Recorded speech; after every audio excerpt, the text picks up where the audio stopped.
Alright guys, so we've got another unboxing slash first impressions here, and I've been doing quite a few of these lately, but all my AliExpress 11/11 sale watches have been turning up pretty quickly and one after another, so I thought I'd get unboxings done before I get onto the reviews of them all. So the reason I'm calling this an unboxing is because obviously, as you can see, it doesn't come with an actual box. It actually came in just this polystyrene along with another watch that I'm going to be doing an unboxing of soon as well. But as for this one, you may think you've seen this before, but this is actually, and well, I think it is, an improved version, or a version 2, of the Bliger No Time to Die Seamaster Homage.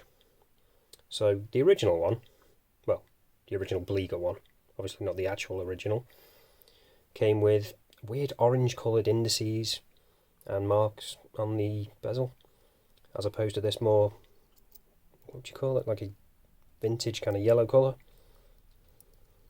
So I was going to pick one of those up when I first saw it, but obviously that colour put me off completely because it looks nothing like the proper one. Waited, when I was looking around on AliExpress, saw this one pop up and thought I'd give it a go. So, first impressions, it's looking pretty good. Everything seems to be well aligned. Can't see any obvious issues. And as you can see, comes with this mesh style bracelet, which, as you can hear, is a little bit rattly because of those floating metal keepers. Not overly keen on this, to be honest. I have actually ordered a separate Milanese strap to go with this, more in keeping with the original one. But I guess for what it is, not too bad. Sizing might be a bit of an issue, as opposed to a Milanese, but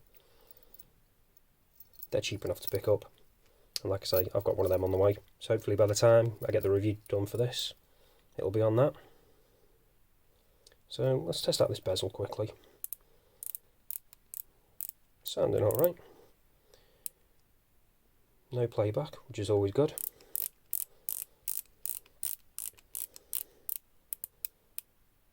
And it is lining up perfectly as well, which I'm quite surprised of,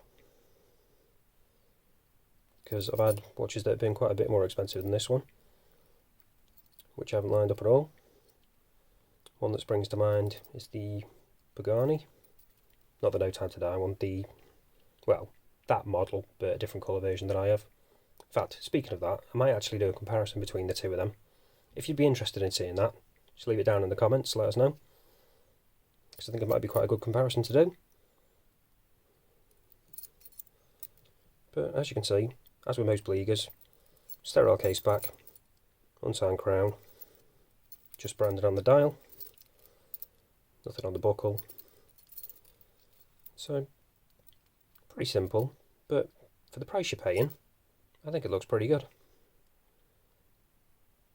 Is it as good as the Valida? Maybe, maybe not, but one other thing that has been improved with this is actually the movement as well.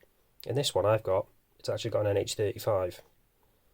I'll be checking that out in the full review, because there are actually a few different movement options available for this one. But if you want to know more of that, I'll leave that link down in the description as always. But as far as first impressions go, I'm pleasantly surprised. It is looking pretty nice. So that's pretty much it for this one, guys. Full review will be coming soon, as with all the other ones I've been doing. I'll probably get them out in order that I release the unboxings. But for now, that's it. I'll see you in the next one.